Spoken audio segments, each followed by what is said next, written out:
Here are my college football week 12 previews. We have got a ton of massive games with lots of implications here in week 12. Let's go ahead and hop right into it. First game we want to talk about, Tennessee at Georgia. Now, this is a make or break playoff implication game for both teams, I think. So let's take a look at Georgia first. They are a 2-loss team. They cannot afford to lose a third one. They're ranked currently number 12 in the country, which if you had the college football playoff today, Georgia would miss the playoff. That 12th spot would go to Boise State.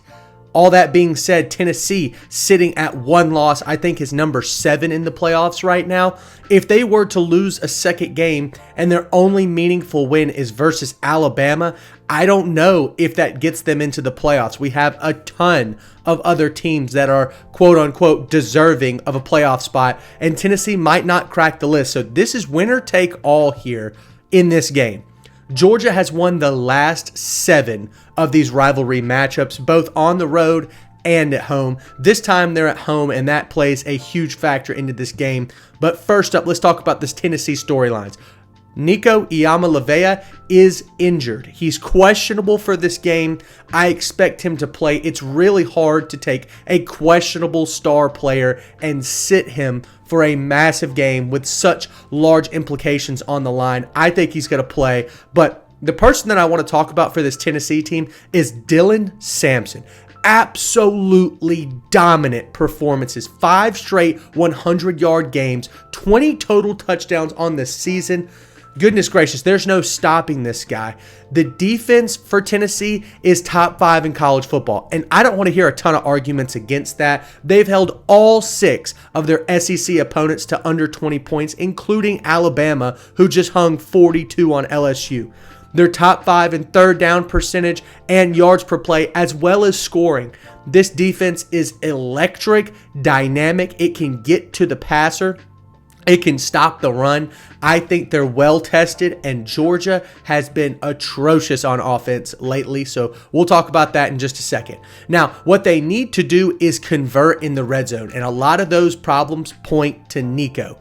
I'm not so sure that he's going to be able to get it done in the red zone this time. They're going to have to lean on Dylan Sampson. I think he could use some more reps and be healthier, but the focus here for Tennessee is scoring in the red zone. We're going to see if they can actually convert here, because that's going to be the game-winning factor for Tennessee. Let's talk about Georgia. Georgia's storylines going into this game is Carson Beck is going through some major struggles. 5 touchdowns and just 5 touchdowns and 9 interceptions in his last 4 games on like 50-something percent completion. He has fallen apart in the Texas game, in the Alabama game, in the Ole Miss game, and quite frankly, he lost all of those games for Georgia. Now, of course, Georgia did beat Texas, but it was not because of Carson Beck. Now, there's a ton of running back injuries here. They're currently missing 2 in their depth chart, as well as 2 running backs questionable for this game. Trevor Etienne being one of them. Once again, I imagine star player in a big game. He's going to play. He got limited carries, though, versus Ole Miss and Florida, so I don't know if we're going to see him turn on the touches here for this Tennessee game.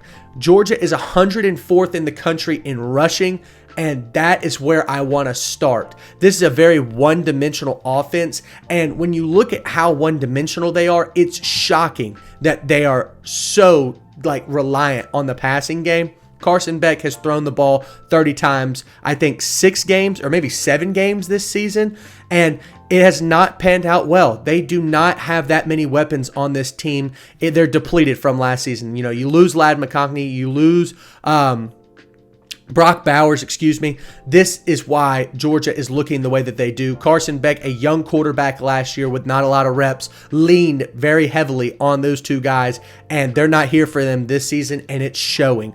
Now, on this Georgia defense, it is stout, it's talented. I mean, it's star-studded. That's how I want to describe it. But they've been kind of disappointing this year. They've allowed 20 or more points in 4 of their last 6 games. They have like a bend, don't break style of defense. Now, we've seen a lot of that in the Saban era, but it's been breaking a lot recently. I mean, Mississippi State scored over 30 points. Alabama hung over 40 points. Texas was moving the ball. I mean, of course, they turned the ball over several times, and Georgia's defense did look good in the first half. But there have been points throughout the season that you look at this Georgia defense and you wonder, can they get a stop, especially versus the run? I think that's where Tennessee could potentially shine. So let's talk about my prediction for this game. This is going to be a low-scoring grind fest. Tennessee is going to try to run the ball. Tennessee's defense is going to be able to slow down the pass of Georgia, and then Georgia's run game is not great at all. I don't think this is going to go anywhere close to the over. I think the only thing in this game that is done in an elite manner is Tennessee's rushing offense, and I think that will be the difference maker. My personal prediction is going to be Tennessee 20, Georgia 17, but I did run the college football model for this game. That is the most exciting part about this video. I want to talk about that for a second. The only thing that this model told me was that this game was going to be under 48.5 points. Did not really give me a great read on the spread. It did have Georgia winning 66% of the time, but only covering the spread 52% of the time.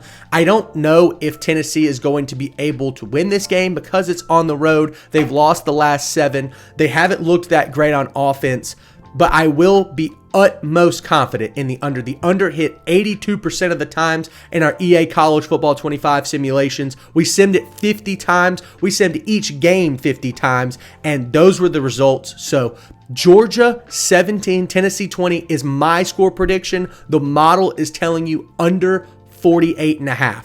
Let's move on now. LSU, Florida, another massive SEC matchup. Technically, a little glimmer of hope for LSU to potentially make the SEC championship.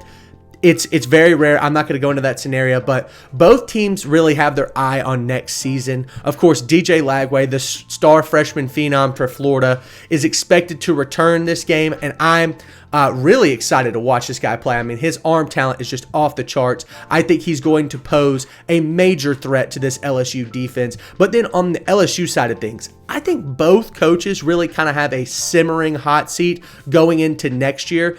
It's going to be make or break in both. I think both of them are going to be in their 4th season. So with that being said, we've got a massive matchup here. A rivalry nonetheless. Florida storylines. DJ Lagway is questionable for this game.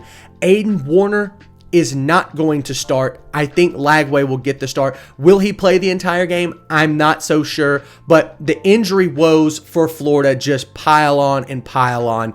Jason Marshall Jr., Eugene Wilson, Graham Mertz, of course, the original starting quarterback for Florida, all out for the year with injuries. It's just a sad year for Florida. Not only do they have all these injuries piling up, but they also have the quote-unquote gauntlet last part of their season with Georgia, Texas, LSU, Ole Miss. Of course, Florida State at the end, but not really part of the gauntlet anymore.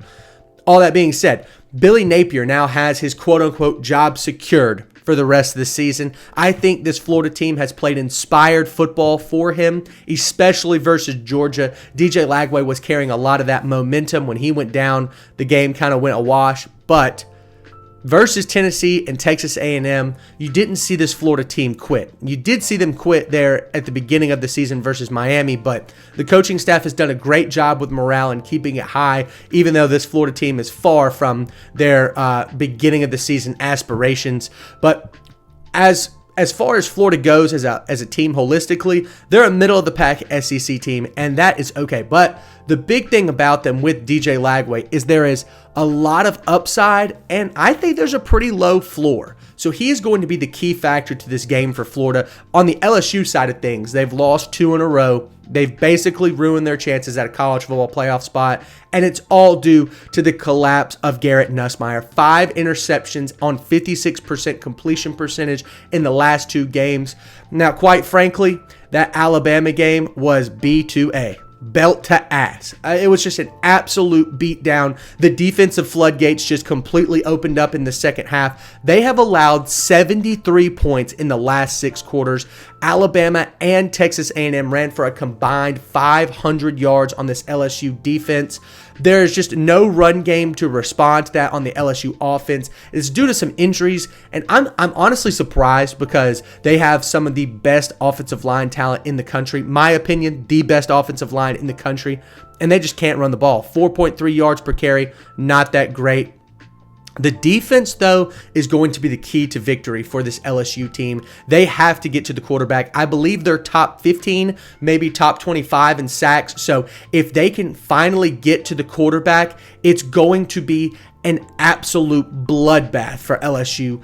But I'm not so sure that they could do that. DJ Lagway is pretty hard to sack, and he hasn't been making a ton of mistakes lately. That being said, let's get into my prediction. Florida needs Lagway to win. I think he's going to play. If he plays the entire game, then I have Florida winning this game 31-24. If he gets injured or if he ends up not playing for some unforeseen reason, I've got LSU winning 30-13. Florida's backup, Aiden Warner, is a transfer from Yale, a walk-on who has not played that many games. As a matter of fact, he never even played at Yale. No offense. I'm not trying to dog him or anything. I'm just saying he doesn't have any reps as a starting quarterback in college football, and that just does not bode well for an SEC matchup. Now let's talk about the model. I simmed this game 50 times in College Football 25, and this is what I got with DJ Lagway playing. Florida money line and over 54.5. I think both defenses struggle versus semi-dynamic offenses, especially if Garrett Nussmeier actually can turn his season around here. I think this is a pretty good get-right game for him, potentially. But all that being said, both of these teams are going to score a lot of points. My final score prediction, like I said, is going to be 31-24 for Florida to win the game, and that would take us over the 54.5 by half a point. Without Lagway, I would slam the under. So be watching this game live. As soon as you see Lagway playing healthy, maybe take the over. If you see him kind of struggle with his injury, maybe take the under. The model says Florida money line, take the over. Let's move on to Missouri at South Carolina. Now, this is a battle for who's the better program builder. Is it Missouri or is it Beamer Ball? Beamer Ball has been cooking, by the way, but we'll get into that in just a second. Both teams kind of have an outside shot to make the playoff. Once again, it's kind of like LSU. You look at both teams and you think South Carolina's got 3 losses, Missouri's got 2 losses, no key victories. You don't necessarily think that either of these teams are going to be playoff contenders, but if we look towards the rest of the season and we see some of these other playoff teams struggle, maybe they have an outside chance to make it. But the key is you got to win. First up, Missouri. Brady Cook is out most likely for this game. I think he's been downgraded to doubtful. Don't know if he's been completely ruled out, but in my opinion, this guy has struggled with a ton of injuries pretty much all season long, and I think this is going to play a major factor in whether or not Missouri can keep competitive in this game. If he does not play, I think Missouri will play Drew Pine, who's a transfer and has looked, quite frankly, atrocious when he plays. No offense, but just watch the tape. It's pretty bad. Luther Burden III for Missouri has been on draft watch for a majority of the season. Only one 100-yard game this season. I personally thought he was the best wide receiver in the country, but I don't know if it's necessarily his fault or if he has anything to do with that. No touchdowns in the last 5 games. Now that Brady Cook is out and has been out, it's really hard to get targets to your wide receiver number 1. He's basically getting the entire side of the field covered onto him, so that's really hard to do. The second thing when talking about this Missouri team is who have they beaten? They've played Alabama and Texas A&M, but got their doors blown off. I think they lost Texas A&M 41-3, I believe, maybe 41-7, and then Alabama was 34-0. So their offense can't put up points versus tough defenses who can get to the quarterback like those 2 SEC teams, and they just don't have that great of victories. They have a double overtime win, I think, over Vanderbilt, and a very close on-the-road victory to Boston College. not exactly something to write home about. So the question mark about this Missouri team is, what is their future? What does that look like? Because they had a lot of players here, especially Brady Cook, who were prepared to win it all this season and go to the college football playoff. Now, obviously, they're probably not going to make it, and it kind of leaves this Missouri team in a giant pit. So I think that's a major storyline going forward, maybe outside of that game. Let's look at South Carolina, though. Beamer ball, like I said, full effect. I mean, close loss to LSU, close loss to Alabama. And you've got a relatively young South Carolina team, especially at quarterback. And let's talk about their quarterback. LaNorris Sellers is a phenom. I think he's absolutely phenomenal. This is the closest thing I have seen to a Cam Newton-like player. Not necessarily up to par in talent, but once again, he's a redshirt freshman. It's not like we're seeing this guy as a fifth-year senior finally show this talent. This guy is completely raw, and I think that he's going to have a ton of development going forward. He's going to be a much better passer, and he's already an elite dual-threat quarterback. So South Carolina looks great. Let's look at their defense, though, because underrated is an understatement. Let's talk about it. Top 10 in scoring defense, yards per rush allowed, and takeaways. They know how to get to the quarterback and force fumbles. We've seen it multiple times here in this season with Texas A&M and Alabama. I think that they put a ton of pressure. It's kind of like they've got you in a chokehold on the defensive side of things. The quarterback is just under pressure instantly. I mean, Kennard, Edwards, you name it, man. These guys are just elite pass rushers. I think South Carolina has a top 5 pass rush in college football. Now, this team relentlessly pounds the rock, especially with their running back, Raheem Sanders, man. That's one of my favorite backs in college football. They're 80th in yards per rush. 80th. So, by all means, not an elite team when it comes to running the football, play in and play out, but they're 9th in rushes per game. This team doesn't give a rat's ass if you stop them on first down, second down. They're gonna run the ball again on third down, and it's unreal to watch. Versus Texas A&M, you just watch them continuously pound the rock. And finally, at the end of the game, it was all hell broke loose, and South Carolina ended up blowing out Texas A&M in what I thought was a pretty damn close game. So let's get into the prediction. Without Brady Cook, the Missouri Tigers are cooked.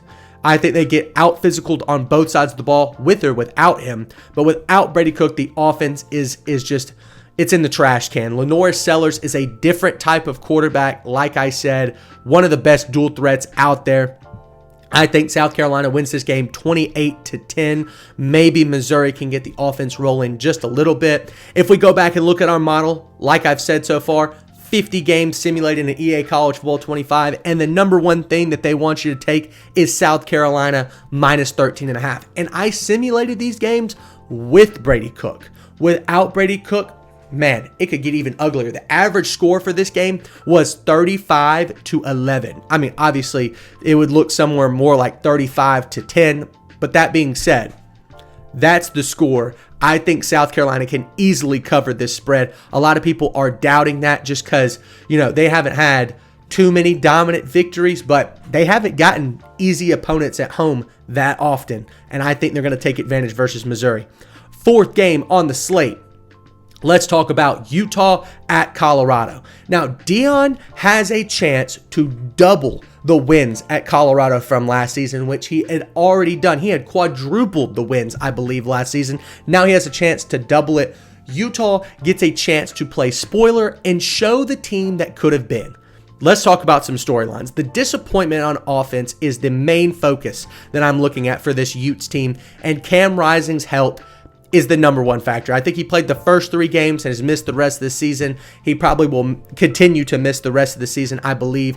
Maybe a medical red shirt out there and he can return, but I think that'll be his 6th, maybe 7th year in college football, so I'm not so sure about that. They're bottom third in college football in almost every offensive statistical category. I think they're starting either a redshirt freshman or a true freshman there at quarterback, and you can't put this on him. He was completely unprepared. The defense is basically doing everything they can, and I think they do it at kind of an elite level. They're number 2 in the country in completion percentage allowed, number 1 in third down conversion allowed. Lander Barton is the heart and soul of this Utah team. Reminds me a lot of Nick Bolton, who used to play at Missouri, now plays for the Kansas City Chiefs, and has been an integral part of the last 2 Super Bowls. That being said, Lander Barton, man, this guy knows how to get out and play ball. Just the ultimate linebacker that you would look for when thinking about trying to start a NFL team and recruiting a new running back or drafting a new linebacker, excuse me. That's the guy, Lander Barton. Look out for him in this game. Now, the Colorado storylines, they're fighting for a chance at a Big 12 championship game. If they win out, they're going to get in. Shedeur and Travis Hunter, it's just unreal. The Shedeur and Travis Hunter show is off the charts to watch. I cannot believe that we're sitting here and looking at an overall pretty mediocre roster, and 2 guys have completely uplifted this team into championship and potential college football playoff status. They're not elite anywhere except for those 2 guys, and that's just crazy. Now let's look at the defense. They're, once again, not an elite defense by any means, but they've shown major improvement. They're number 6 in the country in red zone scoring. They've got a bend don't break defense, and they're number 33 in scoring overall. Now they let up a few big plays. They have some missed assignments. They're a little sloppy with the penalties, but man, the playmakers on this team, they're the difference makers. They're not well-rounded at all. But once again, Travis Hunter, Shedeur Sanders, even Shiloh Sanders can make plays. And then transferred defensive tackle from Arizona State. He's the guy to watch for this team. BJ Green has made a massive difference for this Colorado team. 5 sacks on this season, and he just clogs up the middle of that field almost every single play. So that's what's to look out for on the Colorado side of things. Let's talk about my prediction. Colorado has been bumping at home. I mean, this is an early morning game. God, I won't even get into the big noon stuff. They've got a 9 a.m. kickoff, I believe, maybe a 10 a.m. kickoff. But regardless, Colorado has been bumping at home. Utah is going to be in the exact same time zone as Colorado, so they're also going to be playing an early morning game. Utah is well coached. They're a disciplined football team who doesn't make mistakes. I think they can keep this game close regardless of the offensive woes. At the end of the day, though, it's about the stars. Colorado's got both of them. I think they can win this game very close. Colorado 24, Utah 20. Looking at the model here, we again sim this game 50 times. Utah plus 11.5 hit 60% of the 60% of the time, and the under 45.5 hit 64% of the time. I think the under is the better play here just because Utah's defense, for lack of better terms, is pretty good when it comes to stopping the pass. Colorado is one of the worst rushing teams in all of college football, so I think pay attention to that factor. The under 45 looks better to me, but I do like Utah plus 11.5. I don't know if Colorado can separate themselves from Utah at any point during this game. Let's go back into another Big 12 matchup, though. Let's talk about Kansas at BYU. I think we've got 4 more games, so look at the slate. So we're halfway through. Let's keep rolling. Kansas at BYU. This is the David versus Goliath story. To the untrained eye. But if you look at the Vegas lines, BYU is only favored by 2.5. Their playoff hopes are on the line, in my opinion. They might win the Big 12 championship game and make it, but if they do not win the Big 12 championship game, they have to win this one to have a shot. So let's look at the Kansas storylines. They've had a very hard letdown season. Jalen Daniels has by all means not played elite, to say the least. I think that is one of the major factors when looking at this Kansas team. He's thrown 13 touchdowns, 9 interceptions. only 56% completion percentage. There's not a lot of explosiveness on this Kansas team. Luke Grimm is the wide receiver to look out for. I think he has over 500 yards on the season. But the major star for this Kansas offense is Devin Neal. They are unreal when they just give him the rock and let him go. We saw this in the Kansas State game. We saw this in the Iowa State game when they pulled off the upset victory. The one thing that I want to talk about is this Kansas team, although they are 3-6, they do have a great team, in my opinion. They're 0-5 in one-score games. Can they make that up? Absolutely, I think they can. There's a lack of explosive plays like I mentioned, but they have a lot of methodical long drives. They're 6th in the country in third down percentage, meaning they can convert over and over and over again. And then when they get into the red zone, they're 7th in the country in red zone scoring. I think they get the job done as far as getting the ball past the pylon. That is going to be the key factor for Kansas. BYU, amazing season so far.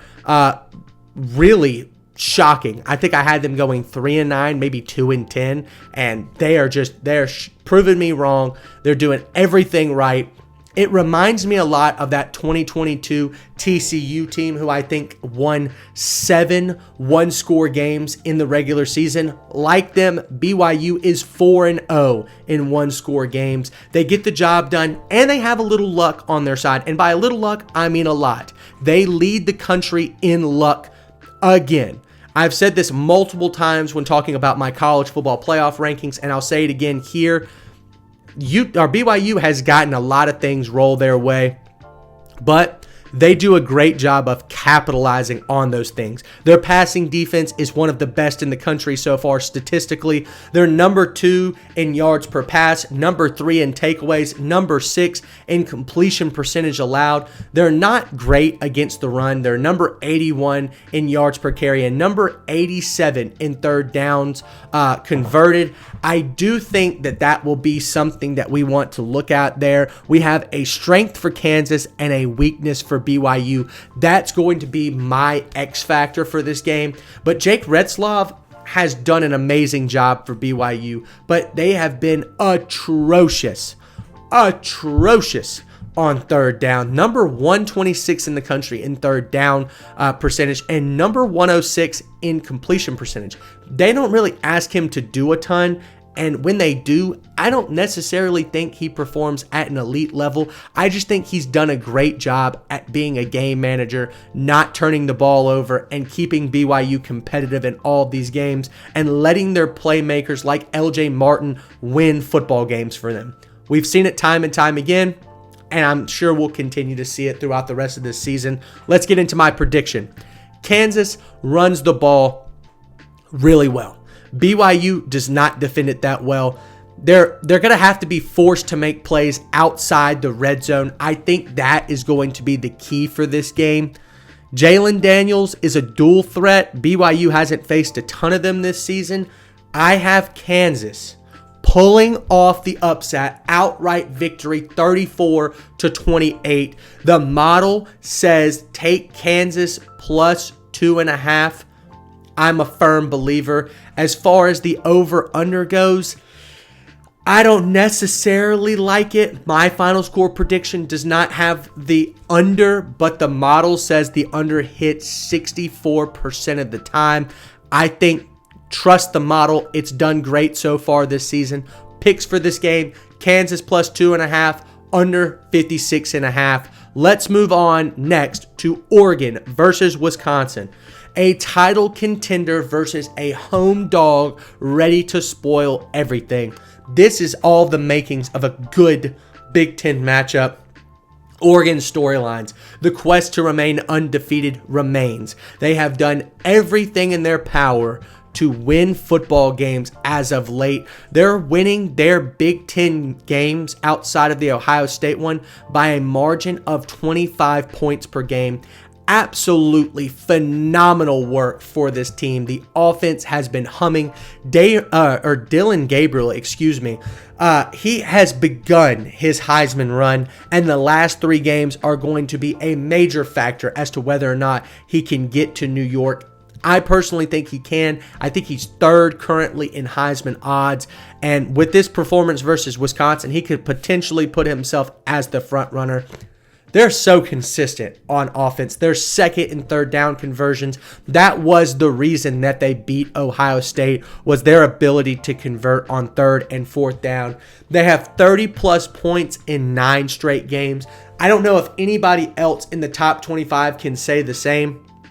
Dillon Gabriel, look, he just makes smart decisions with the football. And the Oregon defense, they might be something to write home about. They're 14th in yards per play allowed, 9th in scoring defense, and they've allowed 20 or fewer points in 8 of their 10 games. The 2 that they allowed more than 20 was versus number 2 or 3, I think number 2, Ohio State, and number 13, Boise State. So I definitely think this Oregon defense has some talent, definitely some talent, and they've definitely been able to convert plays. Now, looking at Wisconsin, year 2 looks way more grim now than it did at the start of the season. A lot of that has to do with Tyler Van Dyke goes down with a season-ending injury versus Alabama, and it just completely sent their hopes astray, basically.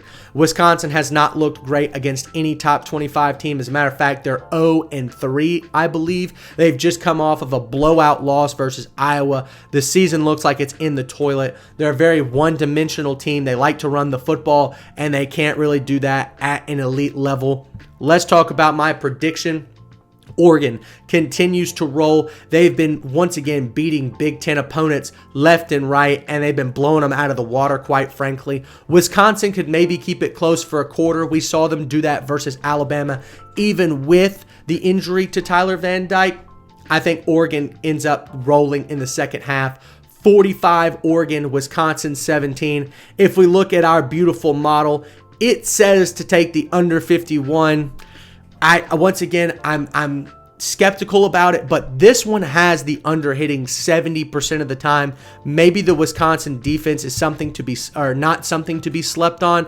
I'm sleeping a little bit just because morale plays such a big factor into this. And if Oregon kind of gets rolling, they're like a snowball. They're just going to keep getting bigger and bigger and better and better. So my final score prediction will be 45-17 Oregon. The model says take the under 51.5 in this game. It's going to be a chilly one, but Oregon's used to playing in cold weather. Moving on, Texas at Arkansas. Another great SEC matchup. The SEC championship is potentially at stake in this game. This is an old Southwest Conference game. If you guys remember, well, most of you might not have been alive, but back in the 60s, the 70s, the 80s, and maybe even the 90s, the Southwest Conference was like one of the best in college football. You had Rice, you had SMU, you had Texas, Arkansas, LSU. Those teams used to battle. I remember like 1970, I believe, Texas finished number 2 in the country. Arkansas finished, I think, number 3. I love that we're getting back to this game. This is obviously not going to be a rivalry game, but you know what? I'd like to think of it as such. Let's talk about Texas. They only have one SEC road game so far, and it was a very close win to Vanderbilt. That is such an important factor when being welcomed into SEC play. You gotta win road games, and when you don't perform versus, Vanderbilt, even though people are so hype on them this year, I still think they're one of the worst teams in the SEC. Yes, I know they've won 6 games, I'm aware, and one of them to Alabama, but it just looked a little more fluky than I'd like to actually think. So, once again, Texas, no dominant game so far versus a top-tier SEC team. They don't have any key victories, but they did just have a dominant win at home versus a banged-up Florida team. I think they're looking to prove that they can go on the road and win versus an SEC opponent, and this is definitely one to do that with. Arkansas beat Tennessee at home earlier this season. Outside of that, they've struggled versus other top-tier SEC opponents. They got the doors blown off of them by LSU, and and they also got 63 points dropped on them by Ole Miss. That is what I'm looking at when looking at this Arkansas team. I think Texas can do more of the same. Quinn Ewers is obviously the guy for the Longhorns this season. He has performed for the most part throughout the year. He did get benched a little bit in the Georgia game, but I don't think there's a quarterback controversy here. I think Quinn Ewers is the starting man. We're going to see what he can do on the road versus Arkansas. We've seen him perform at high levels in the past on the road. I'm quite frankly just focusing in on that Alabama game last year when Texas scored 34 points, maybe 37 points.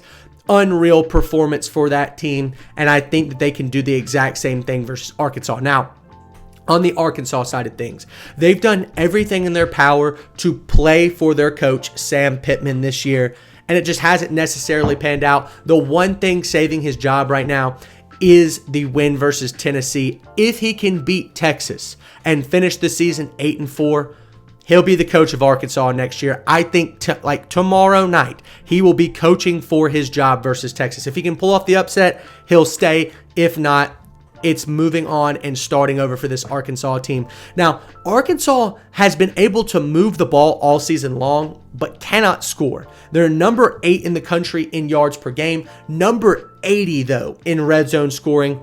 They give up a lot of turnovers.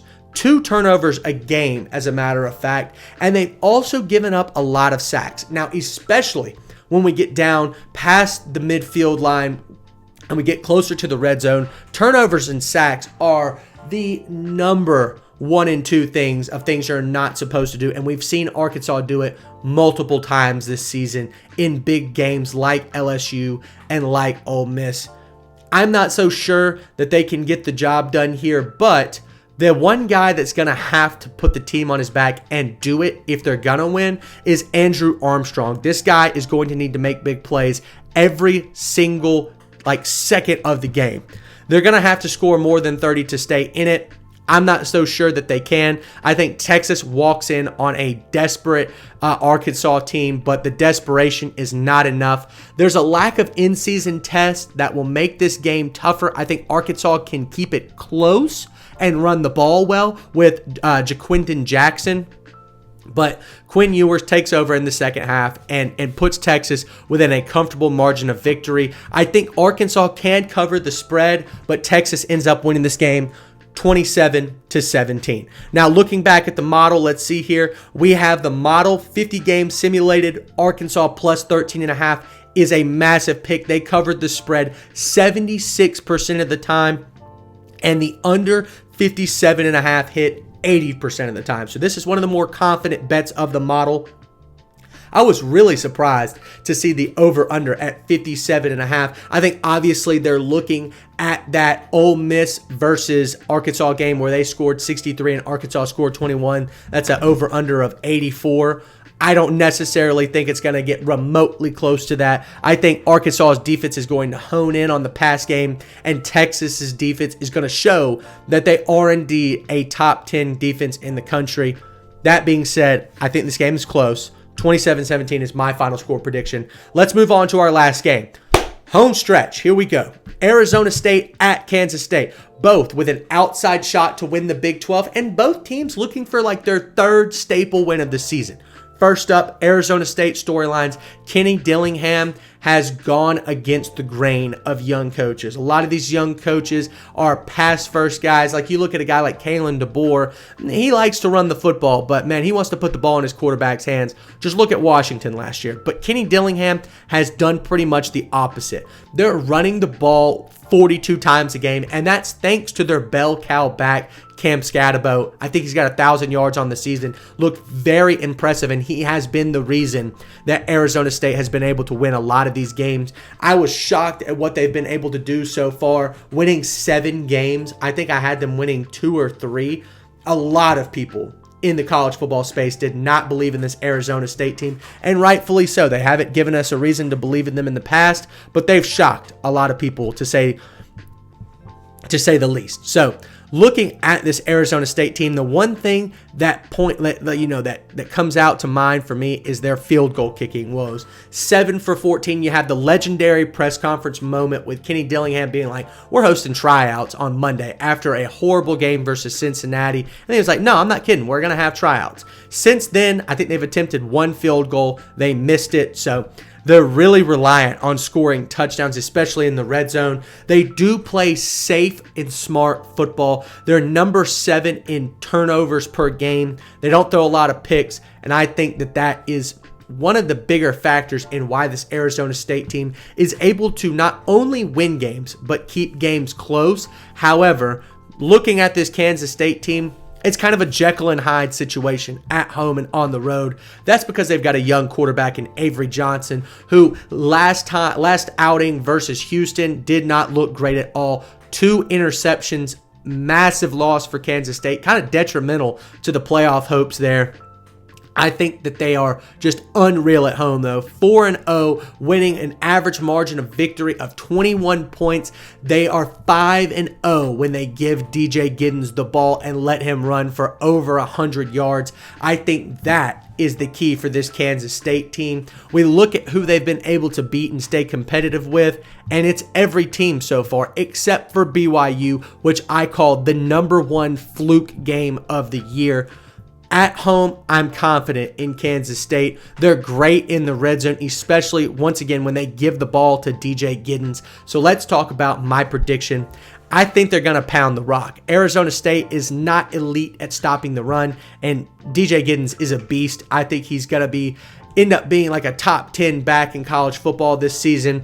Arizona State is 2-2 on the road, and they have very close games versus Texas State. Horrible loss to Cincinnati. I'm not so sure that this team, as young as they are, is ready to compete on the road versus what I would think is a top-tier Big 12 team. I've got Kansas State winning this game 31-14. Now we look at 31-21. Excuse me. 31-21 is my final score prediction. If we go and look at the model, 50 simulated games, we've got Kansas State winning -8.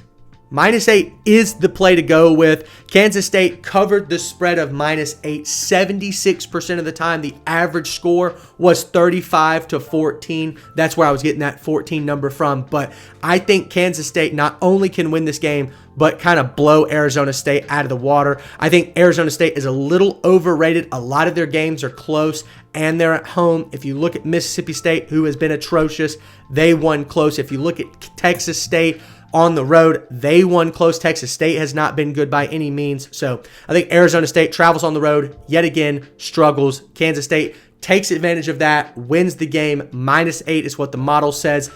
That's going to do it for Week 12. This was a massive episode. Thank you guys so much for tuning in, and we'll see you next time.